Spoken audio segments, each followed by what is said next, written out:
Hello everyone, আসসালামু আলাইকুম।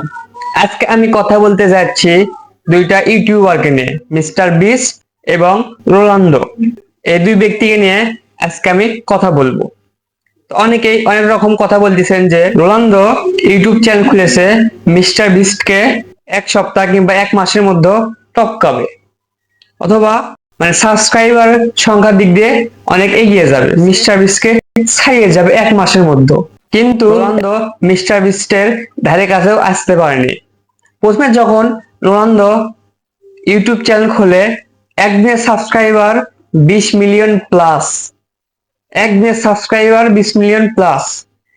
সেই হিসাবে আজকে তার প্রায় 2 সপ্তাহ, 14 দিন হয়েছে ইউটিউব চ্যানেল খোলা। সেই হিসেবে কিন্তু 100 মিলিয়ন সাবস্ক্রাইবার বেশি হওয়ার কথা, কিন্তু রোনালদোর এখন অতগুলো সাবস্ক্রাইবার নেই।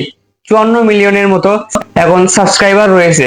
তাহলে প্রথম দিনে এত সাবস্ক্রাইবার বাড়লো, কিন্তু এখন আর সেই রকম সাবস্ক্রাইবার বাড়তেছে না। অপরদিকে মিস্টার বিস্ট, সে কিন্তু ইউটিউবার। সে প্রায় 4 থেকে 5 বছর ধরে ইউটিউবে কাজ করতেছে। সে আস্তে আস্তে তার সুনাম অর্জন করেছে এবং বিশ্বের মধ্যে প্রথম ইউটিউবার হয়েছে। তার ভিডিওর কোয়ালিটি অন্যরকম। সে কিন্তু অন্যান্য ইউটিউবারদের মতো ভিডিও তৈরি করে না, তার কন্টেন্ট পুরোপুরি আলাদা।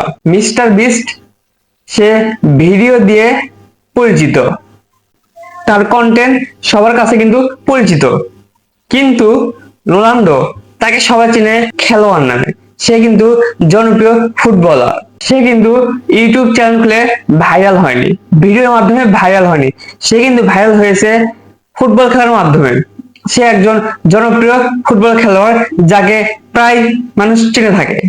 তো দুইজনকে একসঙ্গে তুলনা করলে হবে না, কারণ একজন ফুটবল খেলে জনপ্রিয়তা অর্জন করেছে, একজন ইউটিউব অর্থাৎ কন্টেন্ট তৈরি করে জনপ্রিয়তা অর্জন করেছে। তো আজকে ভিডিও এই পর্যন্তই।